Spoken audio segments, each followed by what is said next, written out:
So again, my name is Heather Grable. I'm a project coordinator for the Indiana Rural Health Association. And today we are addressing slowing the burn strategies to reduce caregiver and physician burnout. So we'll be hearing from two speakers today. I'm going to give you a little bit of information about them. Our first speaker is Josh Halon, and Josh's extensive medical background provides him with innovative insight for guiding healthcare, planning, and design projects. As a previous director of cardiovascular and pulmonary services for IU Health, Josh understands what drives facility design to accomplish a higher level of care, patient satisfaction, staff efficiency, and operational outcomes. Josh regularly conducts user group sessions for determining facility functionality. He facilitates process improvement initiatives with clients and develops patient processes. Josh is a registered nurse and is an evidence-based design accredited professional. We also have joining us as a presenter, Chase Miller. Chase has a vast background in healthcare facility planning, design, and project management. He understands the importance of engagement and communication with hospital leadership on how their strategic direction and guiding principles can be incorporated into a master plan. Chase has worked with users on full-scale mock-ups in order to address some of their more challenging workflows and constraints. He defines and addresses client space needs with innovative and efficient solutions, and he's a registered architect and healthcare facility planner for BSA LifeStructures. So with that, again, I'm going to just let everybody know, please mute your line so that we don't have any background noise. And Josh and Chase, I'm going to turn it over to you. Great, thank you so much. This is Josh speaking. I'm going to kick us off, and then Chase and I will kind of jump back and forth. But just real quick, some of you are probably wondering what BSA LifeStructures is. We are an architectural engineering, interiors, and planning firm. But Chase and I actually have the opportunity. We travel across the country and work with healthcare organizations. So we have the privilege of doing this all over, and we are really grateful to be able to spend some time with you guys today.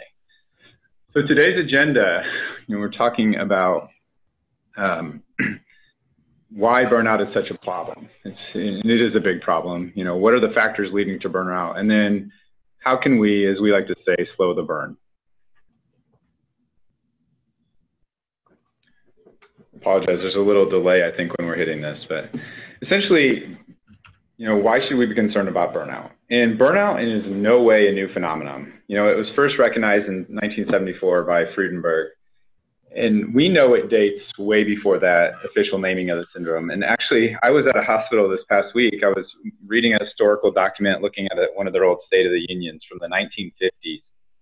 And they were talking about opening a new facility and that they weren't going to be able to open this new facility because they were short-staffed. They were not going to be able to staff all the beds that they had planned on doing. And it even mentioned because their current staff were overworked and burnt out, and they had a shortage. So this is something that we've been battling for a long, long time, and it's not something new. It's just really starting to gain some traction. I think, well, burnout is really defined, or the three defining characteristics of burnout are exhaustion, alienation from work-related activities, and reduced performance. It really boils down to how is it affecting your physical health? What is that physiology behind it, and what does that play into? When you're working and you're tired, and how does that impact you? Your emotional health, or essentially what are your healthy relationships?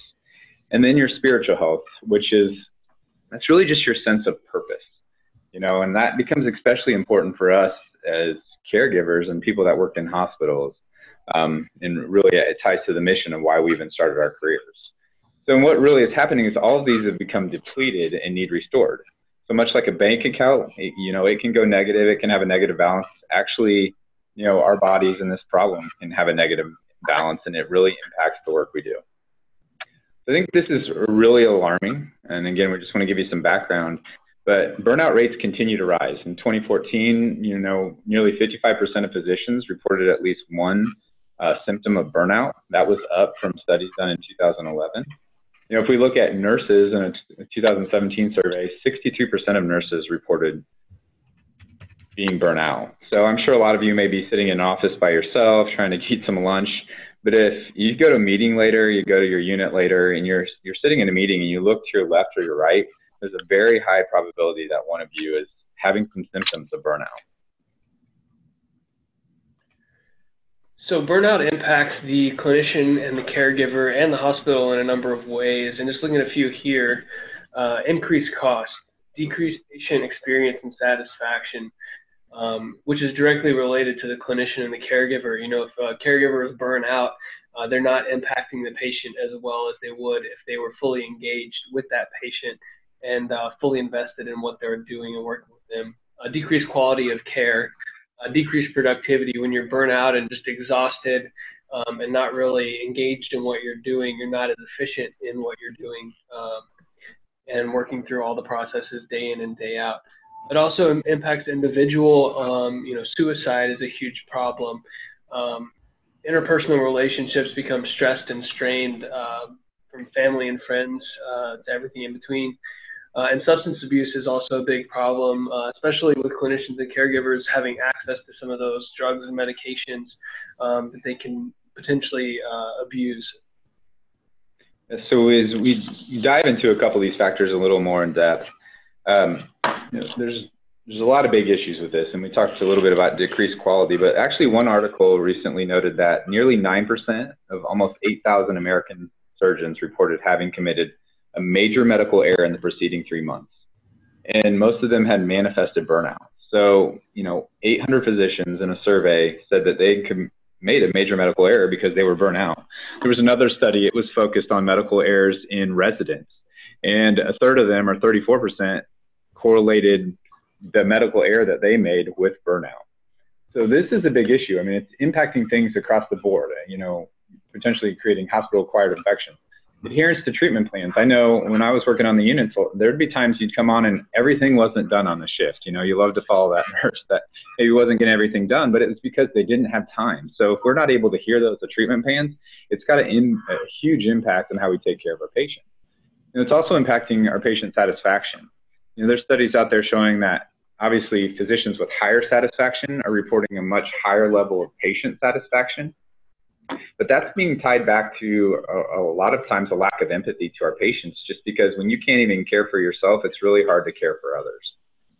I think while there's obviously clinical and quality implications are immense, and there's those direct effects on that financial reimbursement, but also just the pure loss and the impact it has on the replacement of those key team members. So for instance, you know, a physician can cost anywhere between $250,000 to $1.6 million. As you're thinking about rural healthcare, you know, imagine as you look at your organizations, if you lose one key physician, if you lose one key surgeon, that impact is immense. Not only is it impacting your bottom line, but it's impacting greatly the care that you're able to provide locally there in your community. If we look at nurses, I mean, that's between $60,000 to $80,000 to replace a nurse. So this impact is huge when it comes to the bottom line. But to me, really the grave part of burnout is really this true and utter risk we are putting our caregivers at and putting them in harm's way in terms of extremely high risk of suicide. You know, there's studies showing that, especially in the physicians, that they're 2 times more likely than average person to commit suicide. And to me, if that isn't a scary enough statistic to really start to tackle this in your organization, I don't know what is, but it's a big concern.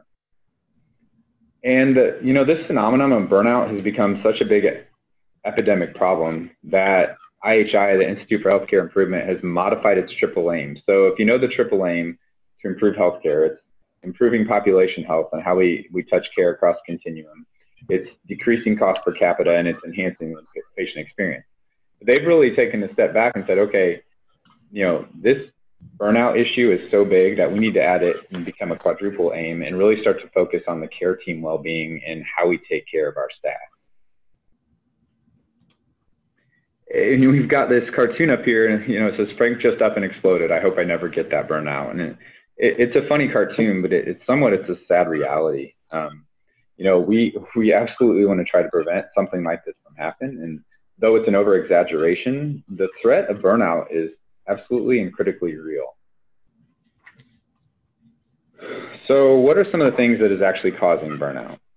You know, one of the big things that we're seeing, and that is supported in the literature, is that a lot of times organizations are trying to fix the individual, but they're not addressing the system.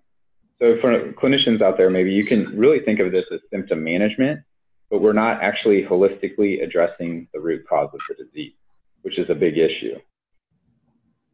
And that's because it's such a multifaceted problem.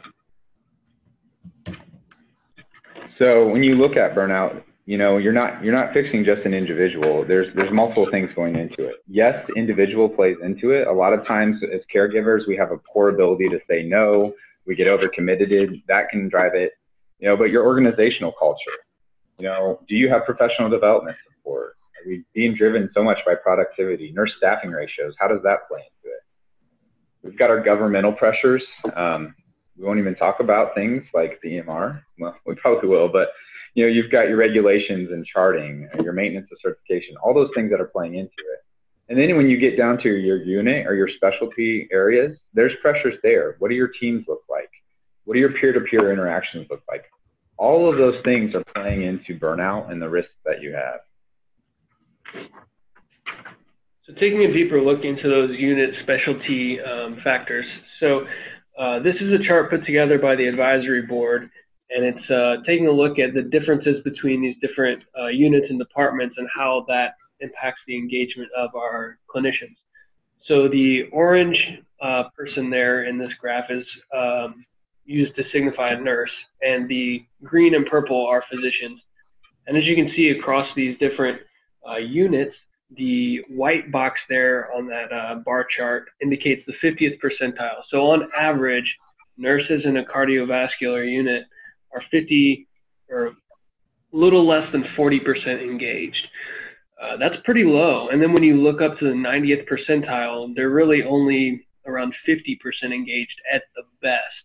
And then as you can see across, general surgery, the 90th percentile of physicians is very, very high, but the 50th percentile is still down around the 40 mark.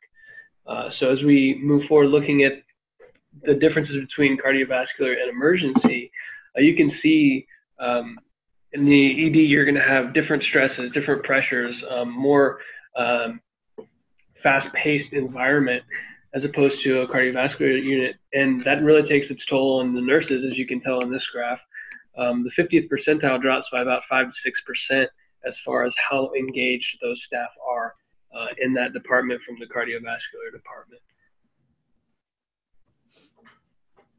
So factors in burnout, we'll take a deeper dive into some of these, but workload and balance, inefficiency, environment of care, leadership and culture, training, all of these things come together and play a role in the burnout of physicians and caregivers. So workload and balance, nearly 44% of physicians work greater than 60 hours a week as opposed to 8% of all working population. That's a lot of time at work. And as a result of this, caregivers aren't spending as much time with their families. They're putting stress and strain on those relationships.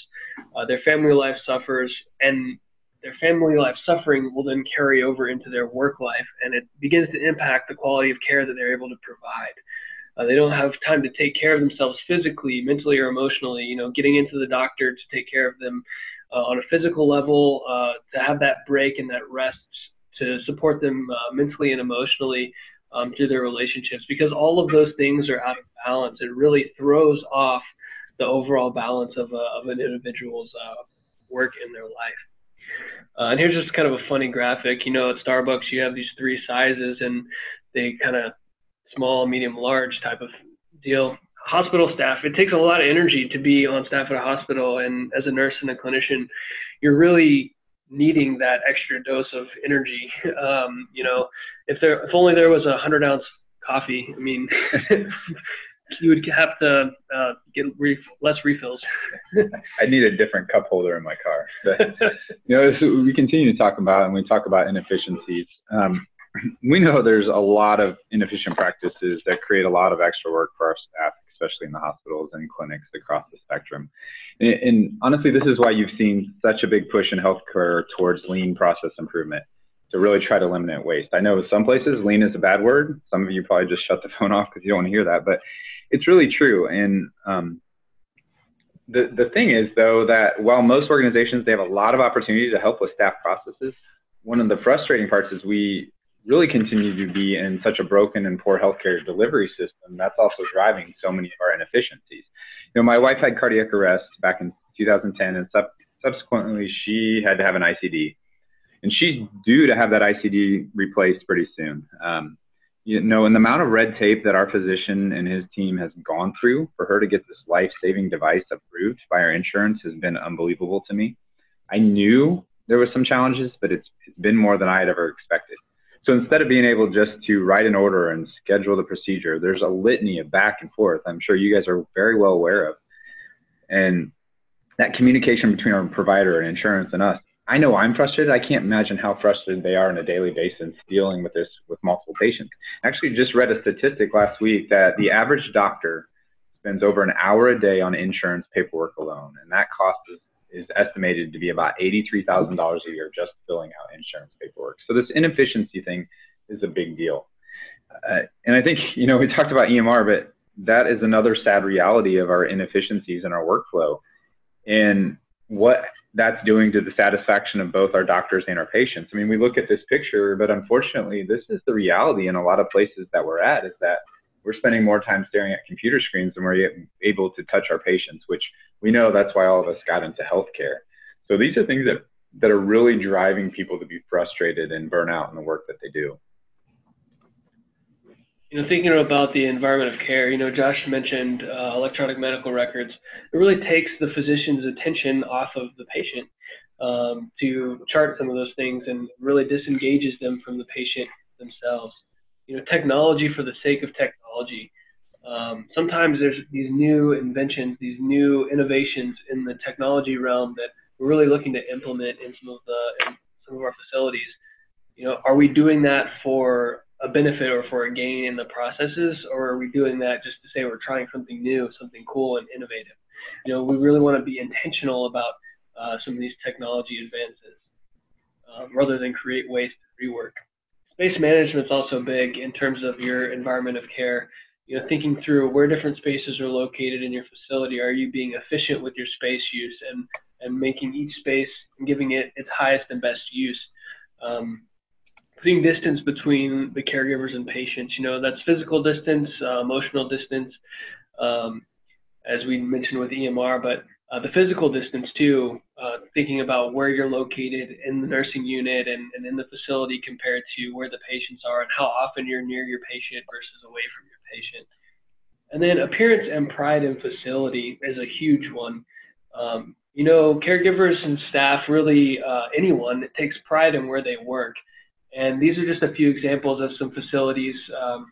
There's nothing wrong with them. They're clean, they function as intended, but they don't exactly look like somewhere you would be proud to work, so to speak.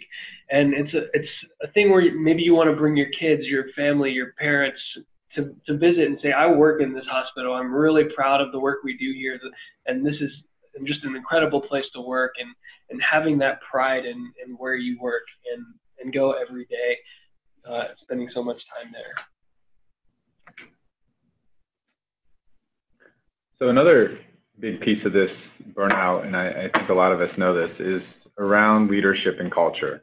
And we know the old adage is that people don't necessarily leave a job, they leave a leader, they leave a culture. And it's very true. I'm working with an organization right now, and their nurse turnover rate is 42%.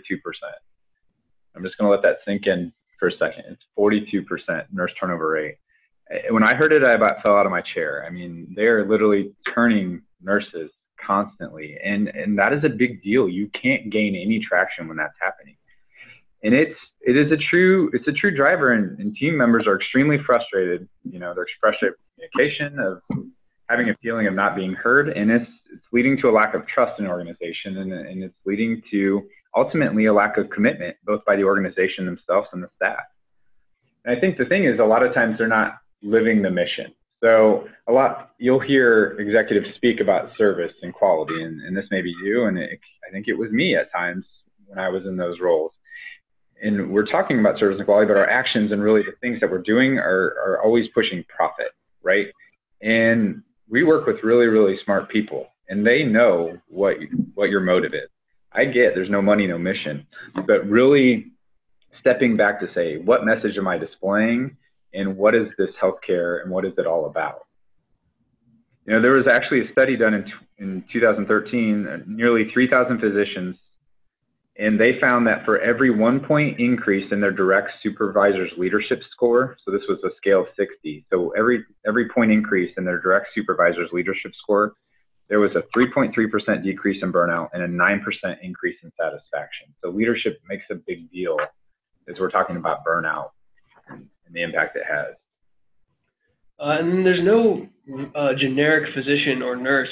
Everyone is individually different. These stressors and impacts to burnout affect people differently. Some people may cope better than others. Some people may not fatigue as quickly as others. And it's really important to think through how people react in these different situations and helping them keep things balanced. Looking at balance of stressors and rewards. You know, day in and day out, there's things that are stressors in your work life, be it a difficult patient, a difficult work relationship. And then there's the rewards. You know, what do you get paid? Is there good benefits? Do you get good bonuses and things like that, and incentives? You know, things like that.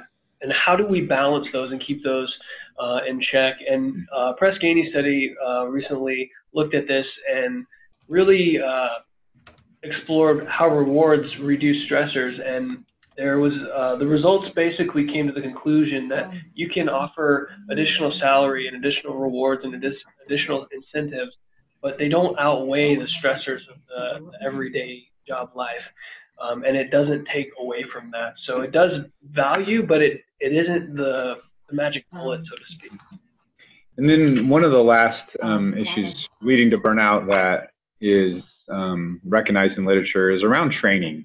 And where medical school, nursing school training doesn't really align with real world work and the changes that are going on. Okay. I think somebody may need to be on mute, sorry. I muted it, you're good to go. Okay, thanks. So that training doesn't align with the real world. So a lot of times, you know, people in medical schools, it's really hard. And nursing school is really hard. And things they're being taught and how they're being taught doesn't necessarily teach them to want to speak up or speak out. Because if I'm the doctor that speaks out in medical school, then I'm seen as weak, or I'm seen as not being smart enough to be here. So when then they get into practice, you know, they're not willing to speak up. They're not willing to necessarily speak out if they're burnt out and it's causing an issue. We're also not doing a good job of focusing on teaching resiliency and empathy.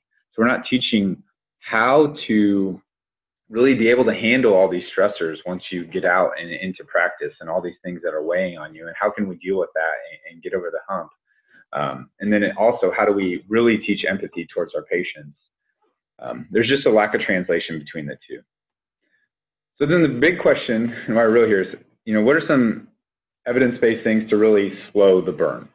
And one of the things that I think we're seeing in healthcare in our organizations is that we do a really good job of attacking problems, right? We do a good job of, if we have a medical error or we have a satisfaction issue, we will throw money at it, we will throw resources, time, tools, we throw all these things at it.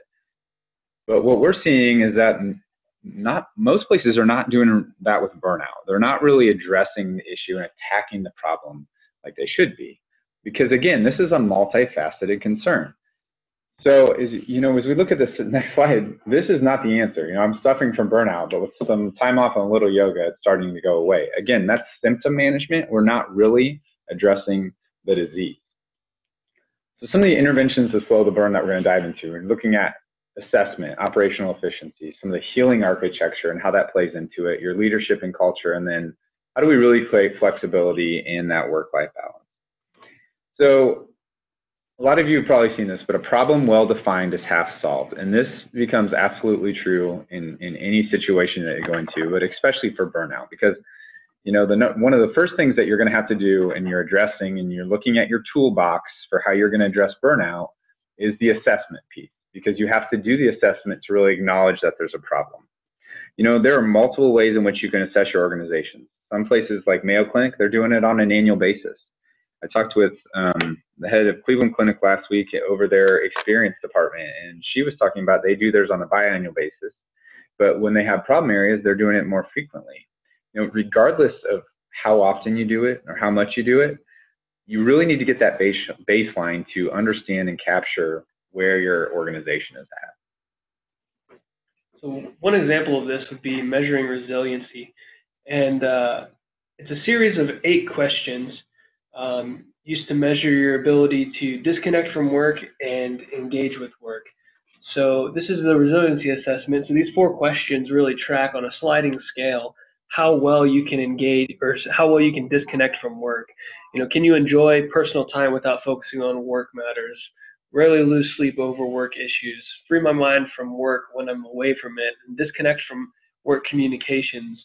I struggle with that myself. On a sliding scale, how well are you performing in these areas, and how well are you able to disconnect from those work pressures day in and day out? And conversely, how well can you engage with work? Care for patients equally when it's difficult. I see patients as an individual with specific needs. My work is meaningful. It makes a difference. Do you feel like your work is meaningful? It's a really good indicator of whether you're engaged in the job. And caregivers and nurses really do feel that they want to make a difference. And if they're feeling like their work is not meaningful and they're not making a difference, that's a very key indicator that they're really burnt out. So again, this is just one example of measuring burnout and measuring engagement. And what the real trick here, I guess, is you want to continually measure this and reassess as you measure to ensure that what you're doing and what you're implementing is making a real difference. So the first part is assessment. Really the next piece of that toolkit is what is the operational efficiency? And I have up here, it says lean done right. I won't read the cartoon, but essentially what they're saying is it's just a waste of time. This meeting is a waste of time. This initiative is a waste of time. And unfortunately, a lot of times in our organizations, lean is being seen as that factor that is not really helping push forward, and it's got a negative connotation. So making sure that lean's done right, and we're doing lean for the right reasons. Sometimes we're seeing, we just want to decrease appointment time. Well, why do you want to decrease appointment time? Because the goal really is to spend more time with our patients so that we can, help them across the care continuum, just not move them through like numbers. So as leaders of organizations really need to think about what is our purpose with lean? Yes, we want to drive bottom line. I get it. No money, no mission. But doing it for the right way and in the right reason. There's a clinic in Florida that recently they applied lean principles, and they saw their clinicians have their available time to see patients increase by 82% on a weekly basis. So that allowed them to spend a lot more time with their patients, and they had a lot better outcomes. And they did that through operational efficiency, and they did it through lean, but they did it right. They did it on front-end processes and back-end processes, but they were able to get their process where they spent with the patient and increase that time frame actually. So doing it right is critical. Other things in operational efficiency tied to technology. And again, we talked about doing technology right, and we've got a couple of examples up here as you think about operational efficiency. We know the EMR is a headache. We know it's a headache for people, but how can we enhance that process? Some organizations are using things like Google Augmetics. If you haven't heard of it, essentially providers are wearing Google glasses, and there's somebody who's remote, who's part of that exam with them on a platform, and they're medical specialists, and they're completing things in real time. They're scheduling appointments. They're doing the dictation notes. So when that doctor walks out of that exam with that patient, they just review the note and sign off. If some organizations are actually using a scribe to follow people, this is a way to do it remotely, and maybe might work really well in a rural healthcare setting where you struggle sometimes to get staff to use. So using some of those technology options, or doing secured text messaging. I know for me, if you call me, it's really hard to get a hold of me. You shoot me a text message, I can respond right away. So if I'm a nurse or a doctor and I'm walking up the stairway or I'm waiting in the elevator and you shoot a secured message saying, hey, patient in 2102 is having this issue going on, you can respond by secure text. That's a huge operational efficiency opportunity. And then again, just thinking about process redesign and how can we make things better for those clinicians, for nurses, so that they can move through their days more efficiently, see the patients like they want to see them and not be burnt out. So as far as healing architecture goes, in contrast with some of the images that we saw before that looked kind of drab and not necessarily an environment you would want to get well in, we can look at small improvements in your facility to really brighten it up. You know, cleanliness or the appearance of cleanliness. You know, a facility can be completely clean, but if it looks not clean, what kind of impression does that give to your staff and your patients? You know, really showing that facility is clean through the way that it looks, architecture that inspires success. As you can kind of see in this image here, it's very bright, it's very open, it's very airy. The lighting is is a key factor in helping with that as well. You know, just a quick story. I had a cousin who was recently in the PICU with a issue with their 2-week-old baby, and they were in this old wing of the hospital that was very gloomy, dark, not very well lit, and they just felt so hopeless. There was really no other word to describe it. There were some pretty grave things going on with their daughter, and then instantly they were rushed to the NICU, which was basically in a different wing of the hospital through one set of doors. And as soon as they opened that set of doors, that NICU had recently been renovated, and they walked into that room and they felt an overwhelming sense of hope because it was just so light, it was so open. They felt well cared for. They felt optimistic that everything was going to be okay. Unfortunately, in that situation, it wasn't okay. But even still, their experience there just made their care team, with the facility, with their environment, it just gave them a sense of peace in that difficult time. So I think it's really important as we talk about healing architecture. It really impacts the way your caregivers treat the patients and how the patients react to difficult situations. You know, looking at centralized and decentralized nursing stations, you know, these images to the right is just a quick syntax study, taking a look at centralized versus decentralized and view angles and access to patients.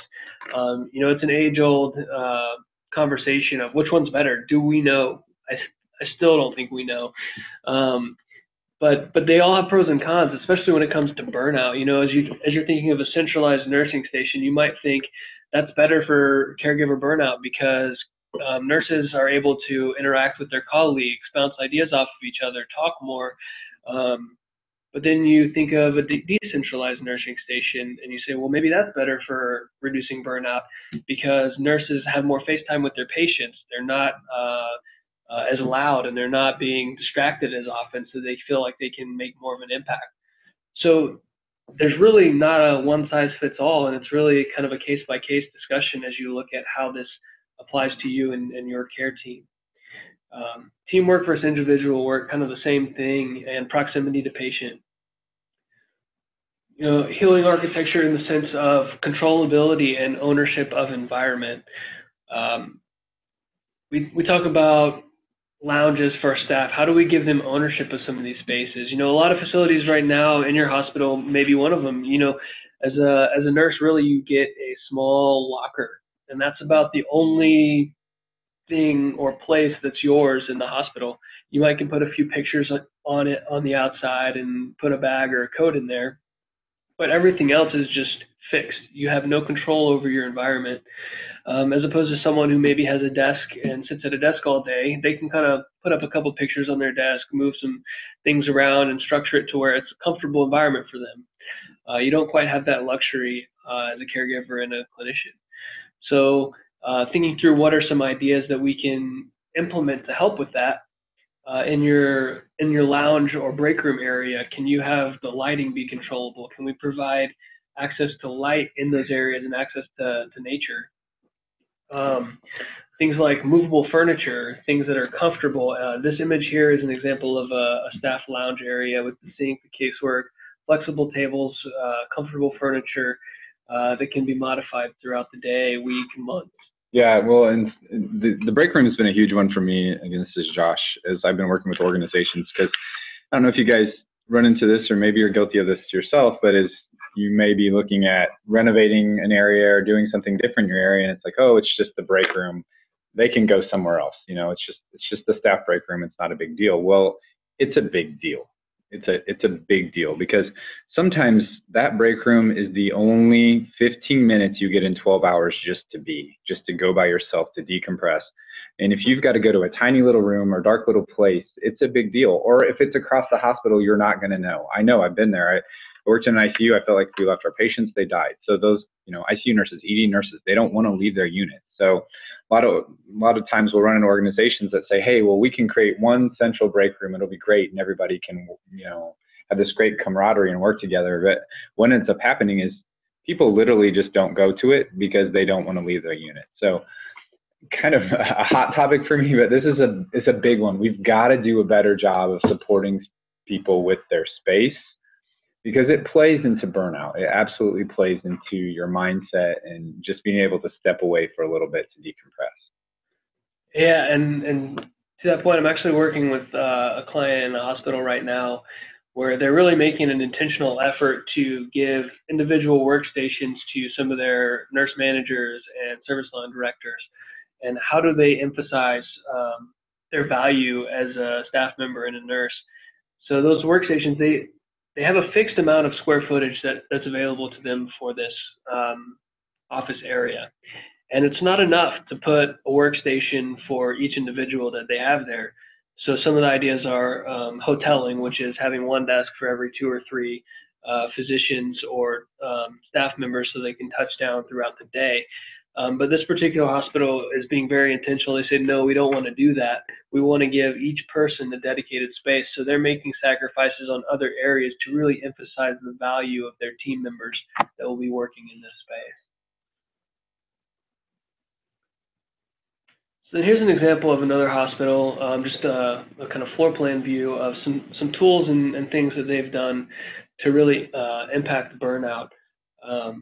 One of those would be to identify each nurse station a little bit differently, give it a theme, give it a color, give it a language, so that as a caregiver, I can identify myself with this nurse station and with where I'm situated on a daily basis. Identify quiet zones so that staff can get away from the hustle and bustle and really think, chart, do some things that they need to focus on.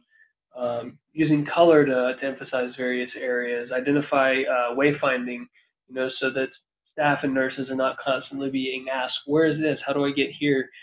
It really reduces some of that stress when wayfinding is really well laid out in the hospital, so the patients and families know where they're going and can get there pretty easily. So leadership and culture, as we talked about earlier, it's really an organizational approach, treating the problem and not just individual symptoms.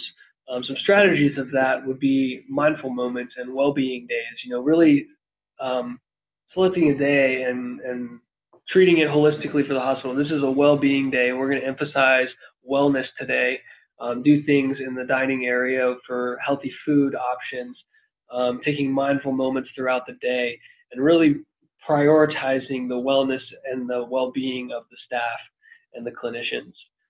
Caring for caregiver resources and referrals, having those tools made readily available for the caregivers to allow them to take time to care for themselves. Is it an educational class, a training session,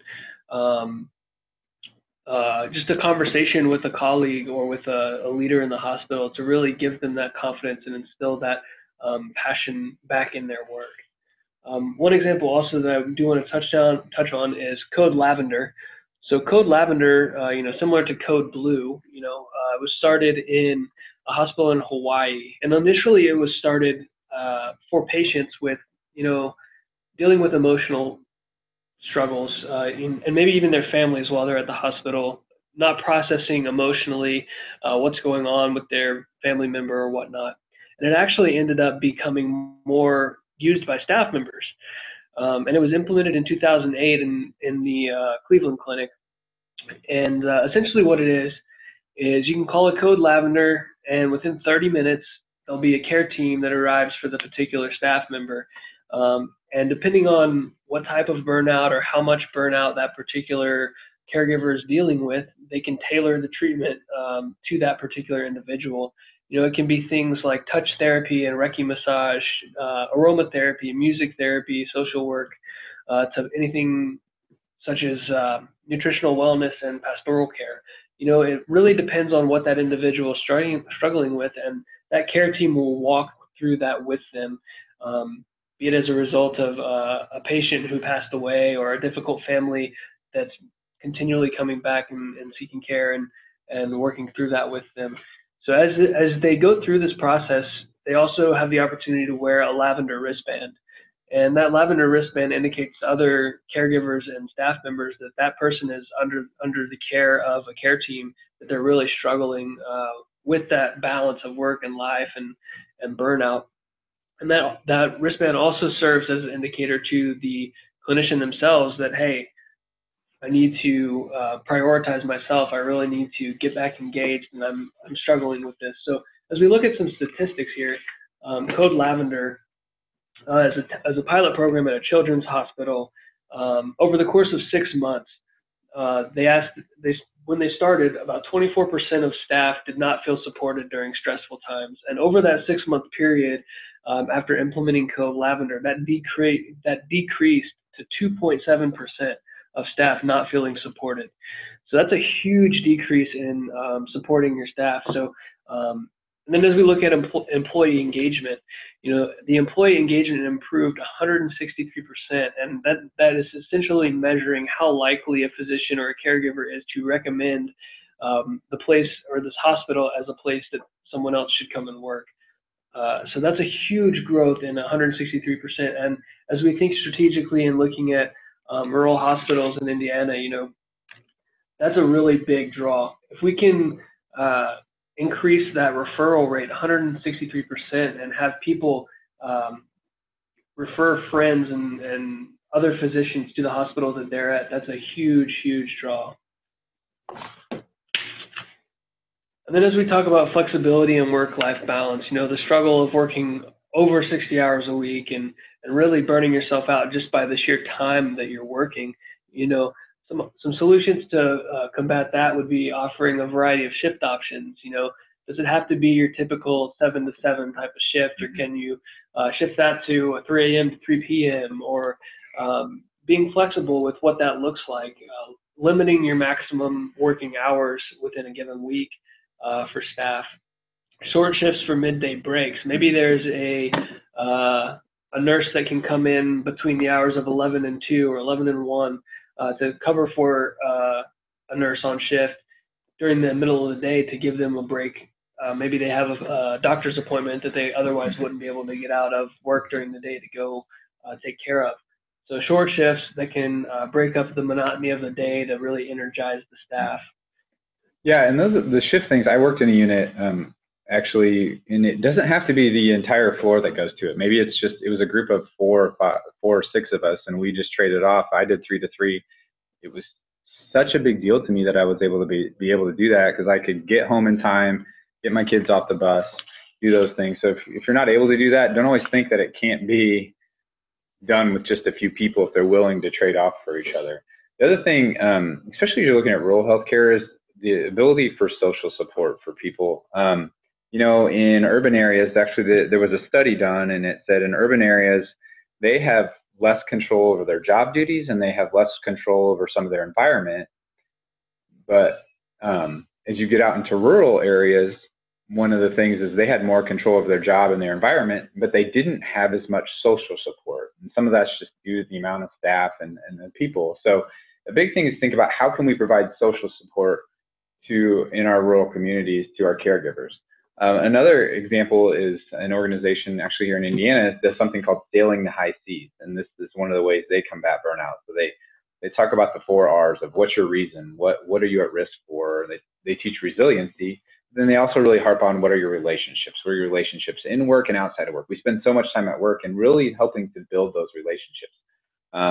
Cleveland Clinic will do the 3rd Thursdays where they come together as caregivers and hang out. Organizations are really trying to build those relationships because it makes a big difference as you're in your work day. So, we've thrown a lot of stuff at you, giving you a lot of background, and at the end of the day, there's not a one-stop shop answer for this. It's really trying to understand what is in your toolbox to combat this. There are a lot of evidence-based interventions out there, a lot of things that may work at one organization, may not work at another. So, that big thing is assess and really identify interventions that'll work best for you and your organization. Because there is still a lot of work to do. Obviously these are a couple bigger organizations, but we use them as an example because they're able to throw a lot of things at this. And Mayo Clinic did a 2 years of implementation, and they were able to decrease burnout by 7%, despite there being 11% national rise in burnout. So at the time, they were looking at roughly 33% versus nearly 50% nationally. Cleveland Clinic, the same thing, throwing resources at it, using a toolbox, combating it in multiple different ways, and their prevalence recently is right around 35%. So that's great. There's obviously ways to decrease it. These are obviously much bigger organizations, and there's ways to make that scalable in smaller communities. But the issue is there's still a lot of work to do. A third of us are still burnt out, and a lot of it's the nature of our work, but we've got to continue to combat this. So I think in summary, burnout continues to be a problem of epidemic proportions. This is not going away. It's been we know it's been around at least since the 1950s. I read about it the other day. So we've got to continue to attack this. But it does require that multifaceted approach. It's the cartoon here. We can't just give them yoga and time off. That is not the answer. We've got to look at the root cause, the operational efficiency, the environment, all those things that play into it. And again, there's just not a one-size-fits-all solution, and you really need to tailor it to your organization. So at the end of the day, really, our goal is to provide this exceptional care, right, to our patients. That's every organization's goal. And really the only way we're ever going to be able to provide that exceptional care is really giving exceptional care to our caregivers. So we thank you guys. I don't know if there's any questions or if anybody stayed on, but we're much better in person. We appreciate your time. So thank you guys. That was actually great. I did a brief presentation to our education roundtable about burnout. And this really just kind of goes right along with that, just the next step to that. And this is Heather Grable, IRHA. I also like what you guys said about the staff rooms, and having those spaces for your employees, because I worked at University Health downtown. And I remember our break room was a break room, but it was also a place for everyone to stack all of their papers and their books. And, it didn't feel welcoming, and no one ever used it because it became like more of a storage unit. So I thought what you said about that was really valuable. Does anyone have any questions for Josh or Chase? You can unmute you. I can actually unmute everybody. Or you can type in the chat box as well. So everybody should be unmuted on my side. You might have to do it yourself.